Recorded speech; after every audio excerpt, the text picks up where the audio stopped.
Hi ladies and gentlemen, I am Benjamin Temple. Most of you that have subscribed to my channel or have seen me probably already know that. So this time we're doing a video, as you've seen at the beginning before I introduce myself, on what Broadway Limit calls, and I guess if you Google it you will find the same, they call it the Bullmoose, the 2880 that was built like in sometime in 1912 or something, like long before the big boy, long before the Challengers, long before the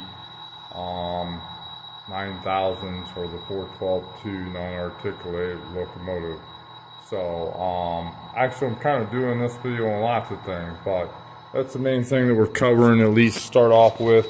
I'm also doing this video, I got these locomotives from Spring Creek Model Trains. Normally I get, this kind of stuff from Cordyville Station, but due to an error somewhere, I don't know. I looked through my text, I can't see that I sent them the wrong number, but they had the stealth mode I don't buy, and again, I'm not pointing fingers at them.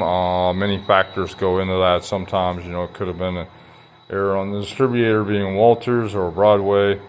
But either way, we had to make a rush order to Spring Creek Model Trains, and hands off to both Cordyville Station for letting me know and getting on that so that we could get it somewhere else.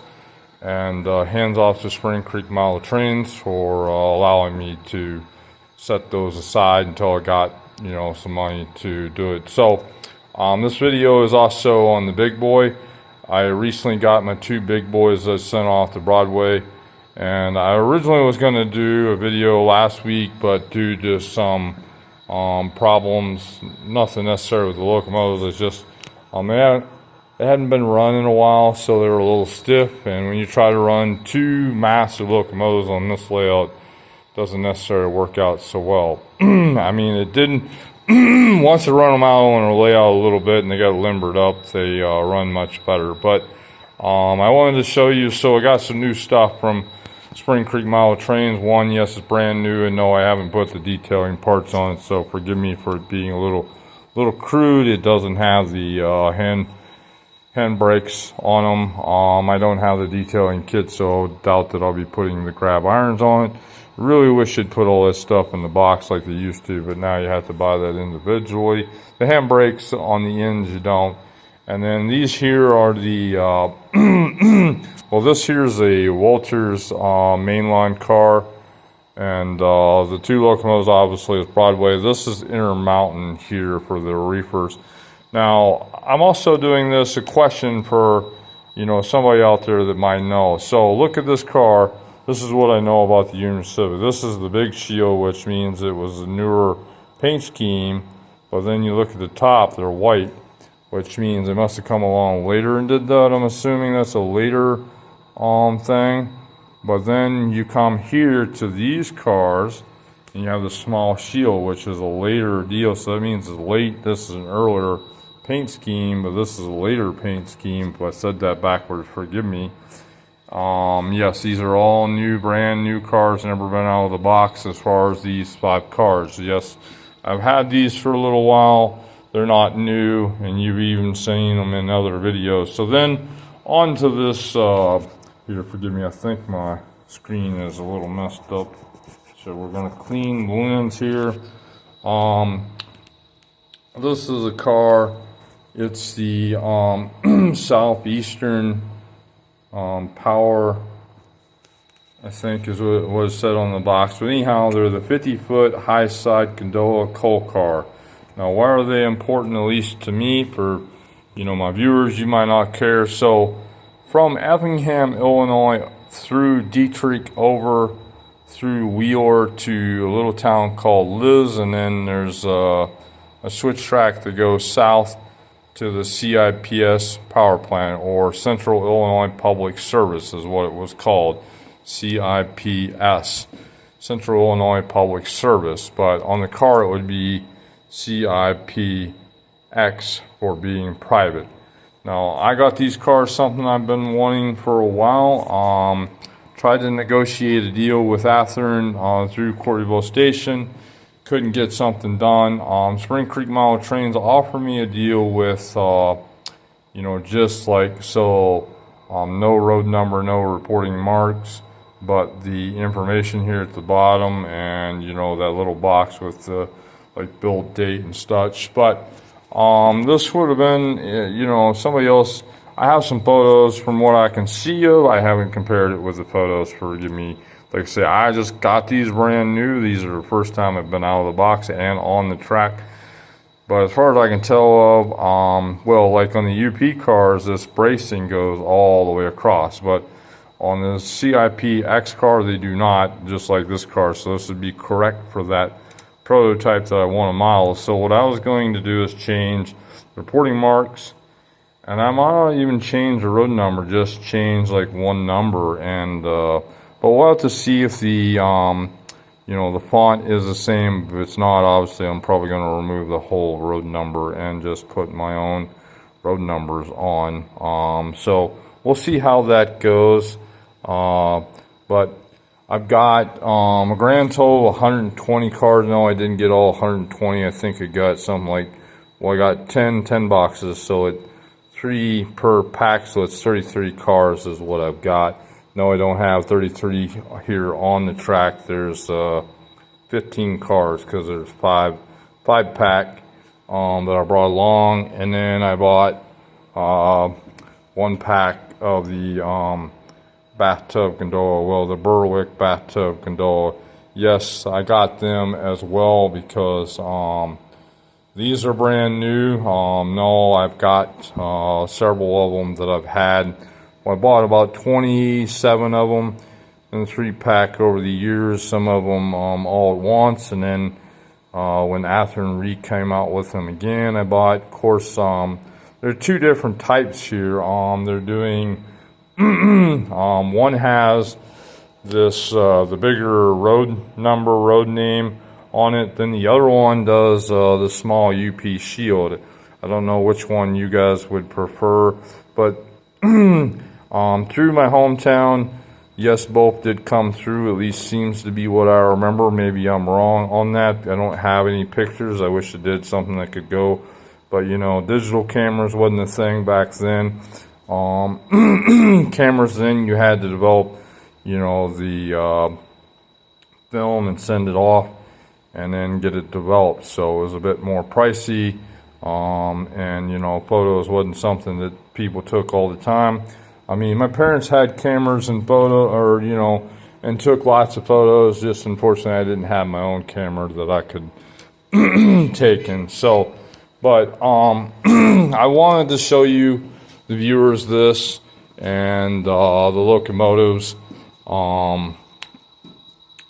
Well, so when it comes to trains, as I've stated, I think in many videos before, I'm a coal guy because that's what come through my hometown of Detroit, Illinois when I was a kid.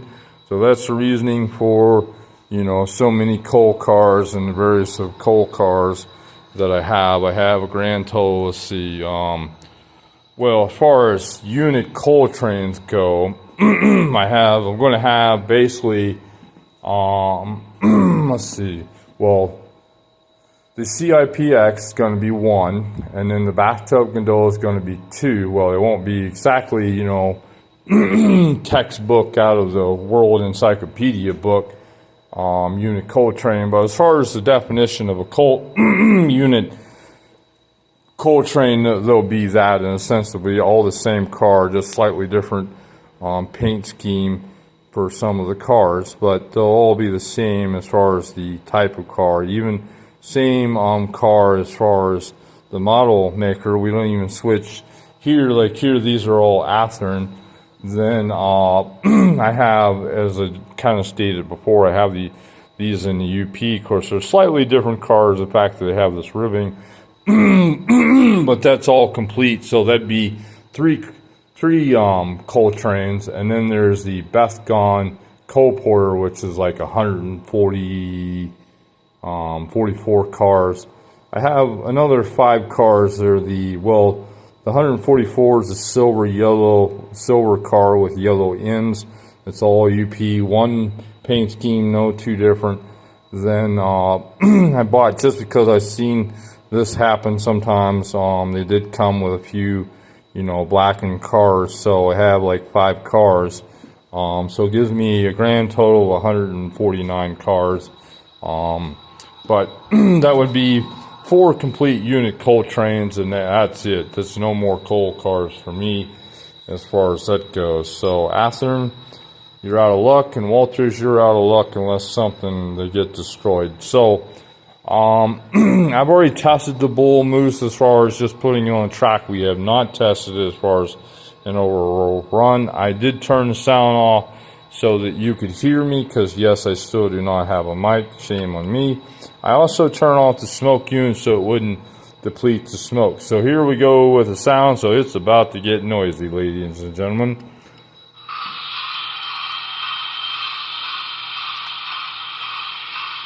Yeah, the Bullmoose isn't quite that loud. So let's just do, as you can see, it's smoking now. There's the whistle to the Bullmoose, and there's the bell. I don't think they're too bad. Now we're fixing to turn on the sound to the big boy, and while the Bullmoose is not loud, the big boy is loud, at least in comparison.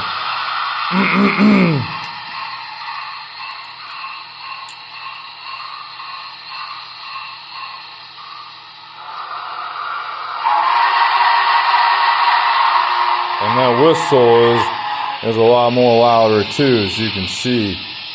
So there you go. The lights are already on. Everything works. The headlights.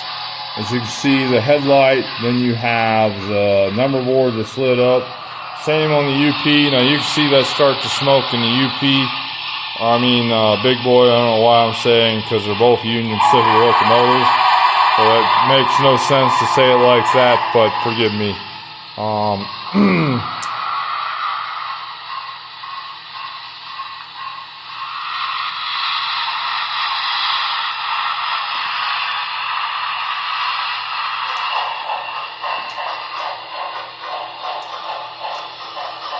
Let's see if they have a crossing. Uh-oh. Ooh, that's why. I accidentally flipped the switch, which killed my locomotives. Oh yeah, so they have a crossing grade whistle. Looks like for both. Maybe. Let's see if we can fix this before. Yeah, maybe not. Well, that's why, because we forgot to throw the switch like an idiot. Crap.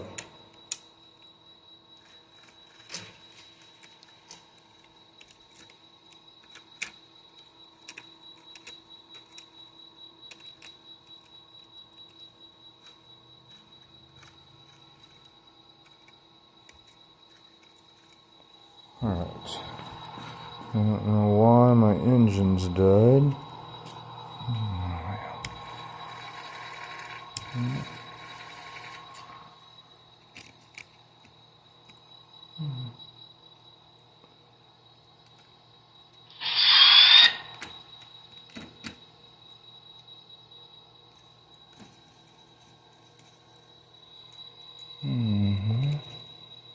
It appears now.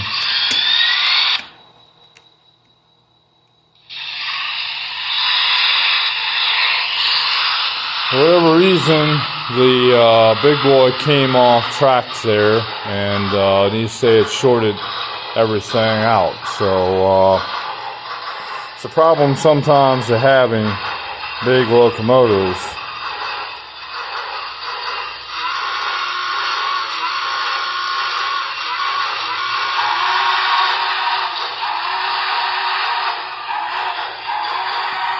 Look at that smoking whistle. Just unbelievable. So, I didn't actually count how many cars that I have, but like I say, there's for sure 18 coal cars And then let's see, 1, 2, 3, 4, 5. Let's see, 5 boxcars, 4 more reefers. So 5 and 4 is 9, plus these 2 cars here is 11, plus the caboose, 11, 12.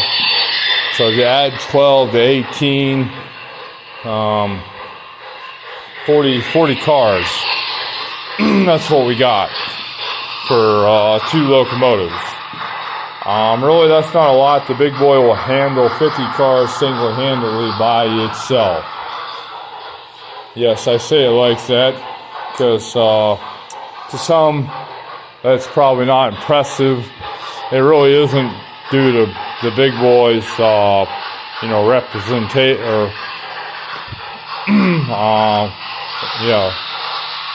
representation. But for a model, that's pretty good. But the big boy, at least the Broadway, will handle something like 155 cars, and their later versions, I guess, will do 165 cars, have been told. I don't know. I haven't put that to the test. I have put to the test 144 cars, and on straight track, yeah, they'll pull that. But here we are. I'm running them kind of slow mode for this reasoning. We really don't want to derail if we can keep from it. So I'm going to run them kind of slow. Look at that smoke. I hope that wasn't something off the track. Yep, it is. Darn it.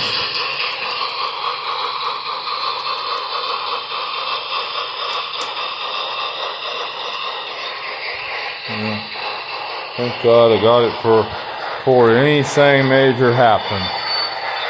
I can't believe that we aren't having any cars. So this big boy is the 4014 from 2014, I think, is the version that it would represent. So yes, it has the painted cylinders, ends on it. It has a positive train control detailing, so the little antenna here and the electronics here, and it also has the steam generators that convert steam to electric to power your lights.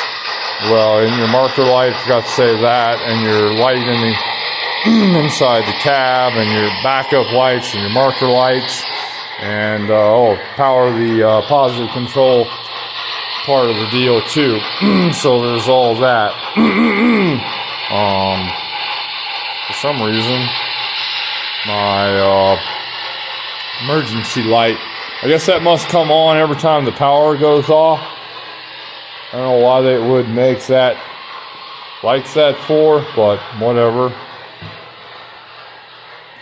Guess you go in emergency mode whenever you kill the locomotive, which kind of makes sense. But so far, so good with, no derailing of the cars anyhow. Other than that little hiccup. Of course, that was my fault because I didn't have the track set.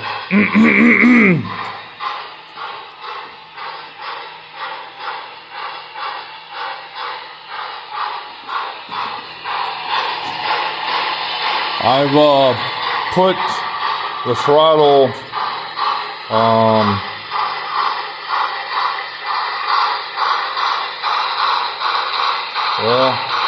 actually I thought I had the Bullmoose is 1% more. Purpose is that so there's kind of tugging on the coupler. I hope to keep from having a derail that way. Does that really work? Well, I don't know. It works with my steam diesels the times I've done that.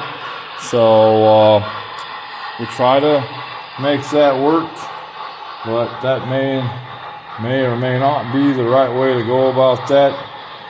For those that have more experience at running double steam, if you have a better way of doing that, I guess it probably depends on the track too, But look at that double smoke action on the big boy. It's composed of a single stack, and it even puffs. You can see the individual puffs, which is supposed to, I guess, represent the cylinders. Each time those cylinders would exhaust and throw the steam and the smoke, you know, to the exhaust. Well, it'd be the steam. The smoke itself wouldn't go into the cylinder, but you get the point.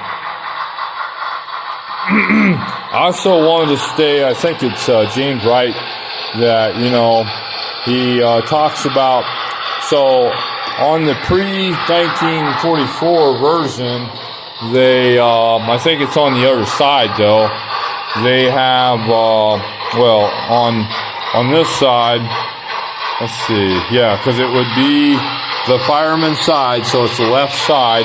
It would have what's called the cross-compound air brakes, which on this version is located here underneath the steps of the pilot. Is your two pumps, cross-compound, I think is how they would refer to that. George Westinghouse is the guy that built that for railroads, although the New York brake company also built them. I don't know about back in the steam era, but I know the diesels have that anyhow. So I forgot to fire my whistle, so we were doing that.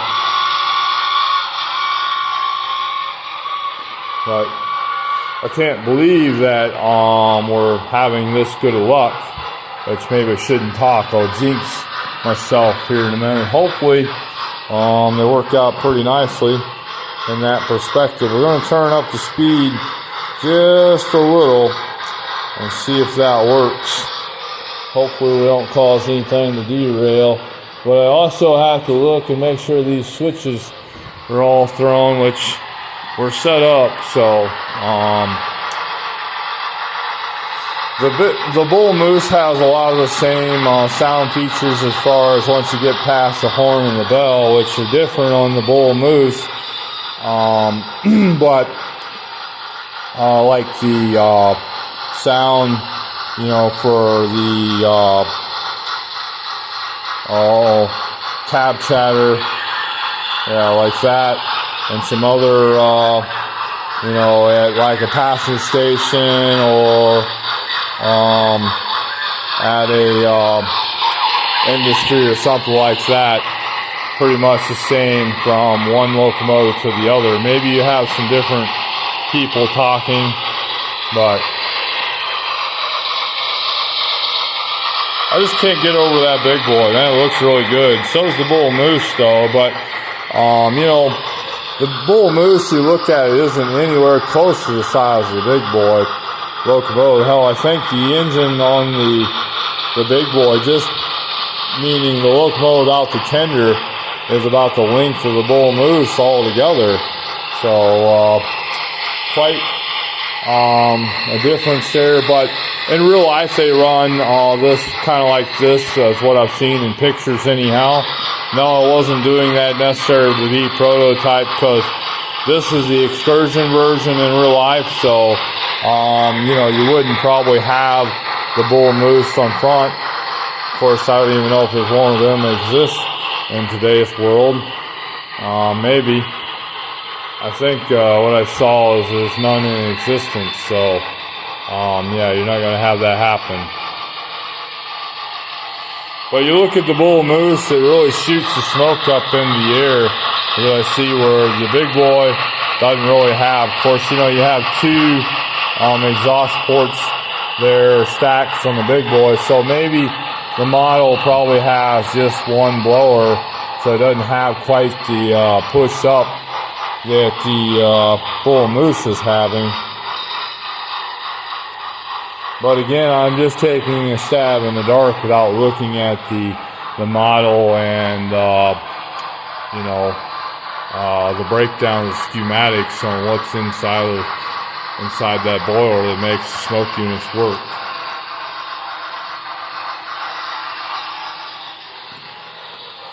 But yeah, this is impressive. I can't wait to get these cars. See, I'm going to remove that white pinstripe at the bottom there along the edges, and then I'm going to label them CIPX, and then they're all going to be individually road number, which some of these are duplicates, because that's what I had to do, is buy a duplicate road pack or duplicate packs to get the number of cars.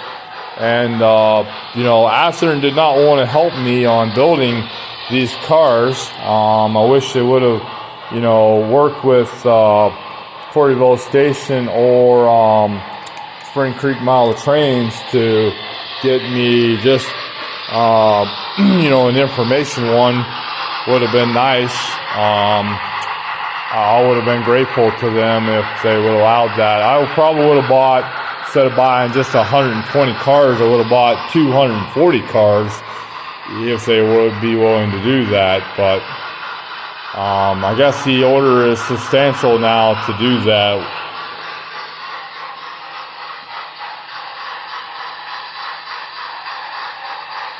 But we're going to see if this engine can go over the hill. I don't think it should realistically have any problems, but we're hoping that maybe we can run this engine without any derailments. I'm trying to bring up the speed, so it is going to pick up speed a little bit here. But I also have to keep an eye on the track, controlling the switches, which shouldn't be too difficult thing. But I also have to, look at the throttle here, keep an eye on that. And then keep an eye on the video as well, just to make sure that we're filming the right, got it pointed in the right direction, that is. Well, we're just kind of, turning it up 1 or 2% here and there to try to increase that speed.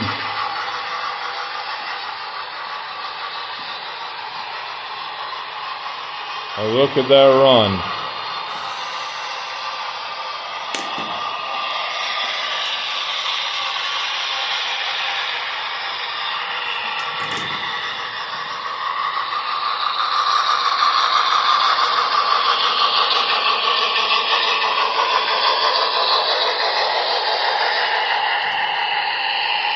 I hope that wasn't a derailment of some kind.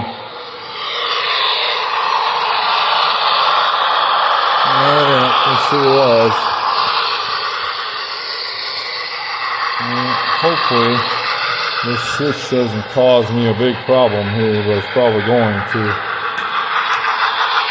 I don't know if I can get ahead of that or not.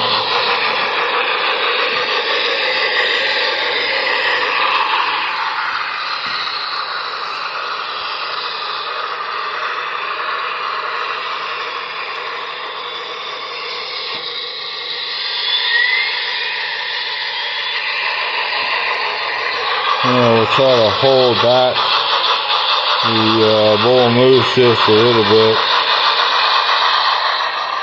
There we go. We'll have to check. Why that big boy derails so much for? Has to be kind of light on the front drives there. By the way, we really ought to do some, validation testing and test that locomotive exclusively, and then build, upgrade the weighting on that. Just a thought there, but so the Bullmoose doesn't have the smoking whistle.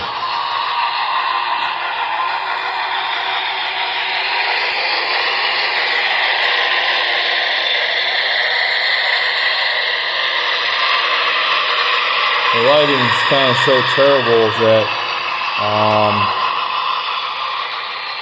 you're not really able to see that smoking whistle. There you are. But they're smoking very nicely, although it did kind of appear, maybe it's just due to lighting, that the big boy was a little weak in the smoke. I don't know. Oh, I didn't realize I had it tilted up in the air there, but so we'll move this another 2%, or maybe.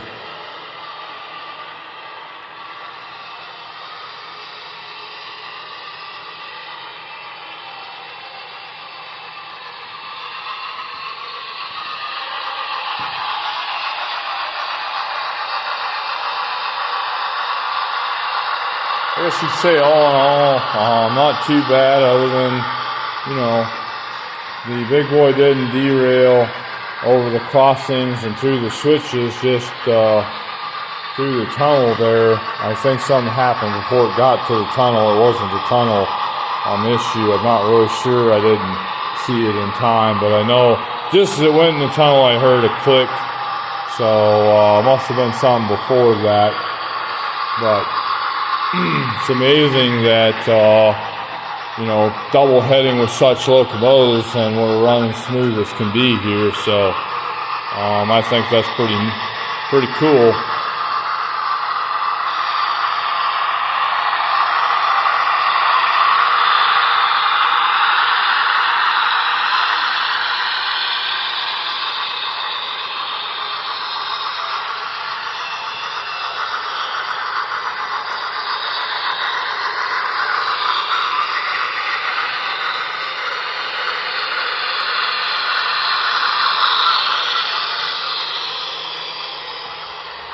They got it for the main line, but I'm gonna put it here for, we're gonna go into the yard.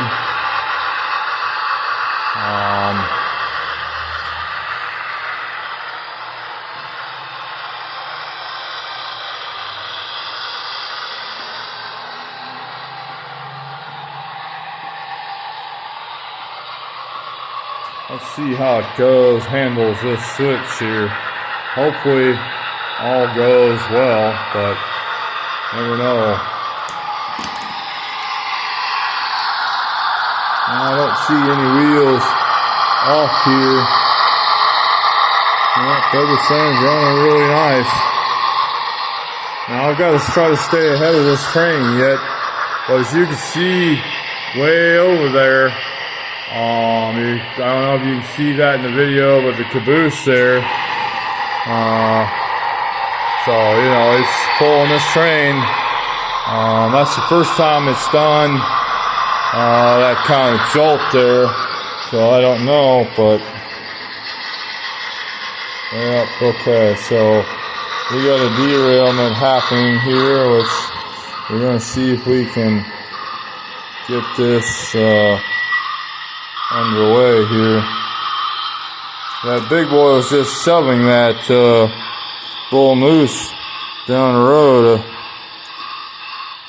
I was trying to, you know, slow them down in increments, but unfortunately that was not happening. But I wanted to, because they been known to derail before, so I wanted to, you know, have all the switches lined here before we get to there, and hopefully all will go smoothly, but we shall see. We'll see how well that we can make this happen without a derailment.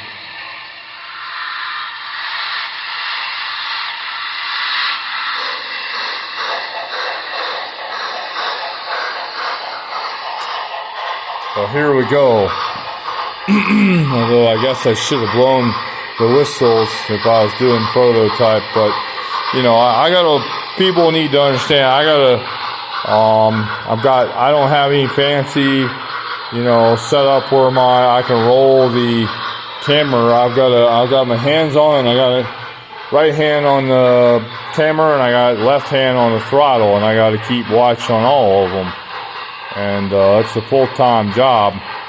Now, if I had somebody that would run the throttle and I could just do the video, probably be a whole lot better. And unfortunately, yep, we have a problem. And I don't know if it's because the big boy shoved that bull moose off, but we had a derailment.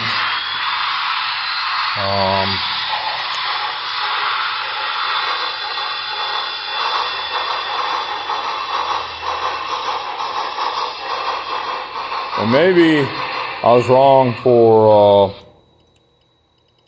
you know, getting, well, setting them at a percentage difference. I don't know.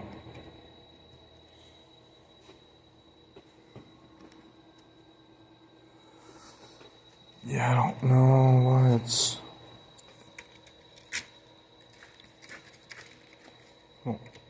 There's no car derailed, so I don't really know why it would. It appears the big boy, because the bull moose lights are on, so I don't know if the track, or well, what I mean is the club layout's got a short here somewhere, maybe. I don't know. The club's talked about, but it was voted down on, you know, having some professionals come in here and wire up the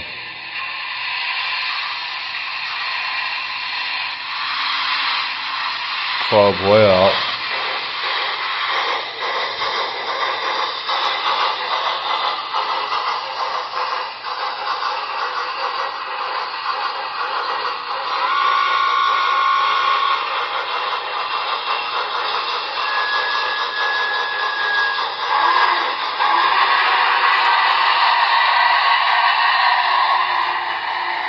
I would have had it come in on the first track where you can kind of see it, but unfortunately, I didn't have that option because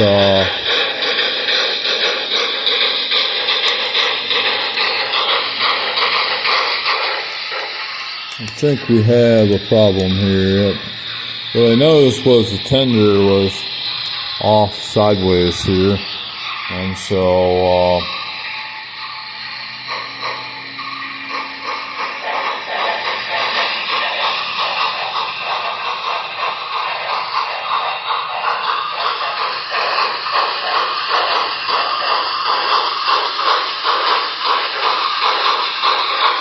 I'm taking it slow because, you know, when you have this kind of a train with mixed freight cars, you tend to have problems.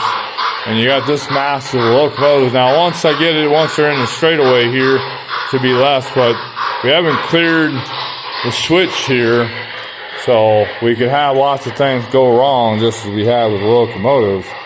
So, tend to take things slow. Probably should have got out my track cleaning eraser and cleaned those switches. Would have probably helped the issue, but I don't know. And if you notice in the video, all the cars that I've had, I've switched out for Katy couplers. So some kind of Katy, whatever version. It's the ain't show scale, but it's not scaled down, so it's just like a number 5, but it might be a long drawbar in the case of the box cars. The Intermountain came with whatever they came with, so I didn't change that. Why? Well, if they already have what I want on them, then there's no need of changing them.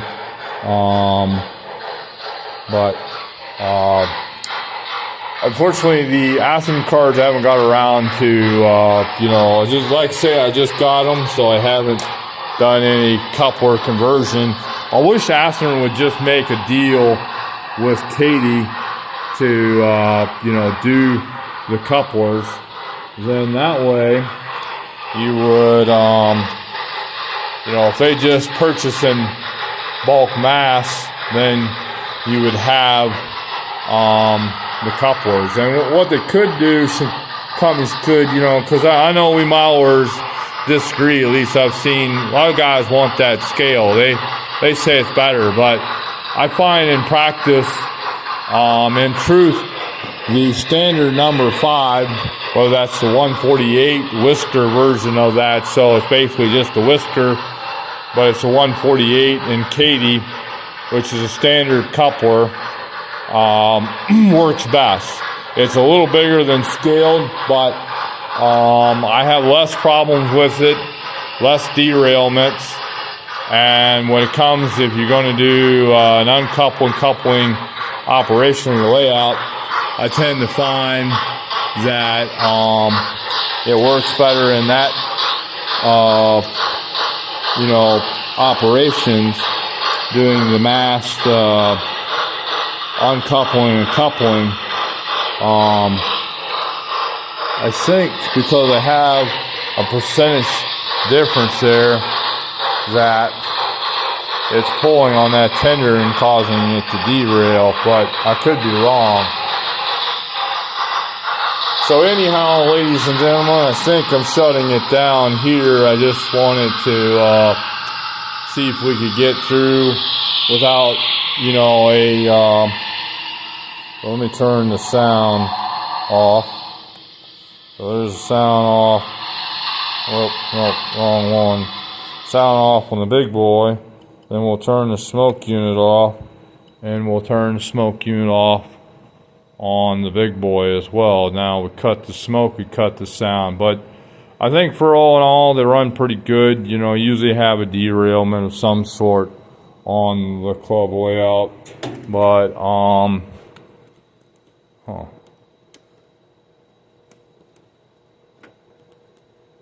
can't believe that somebody didn't catch this, but they didn't make sure that their rail was connected.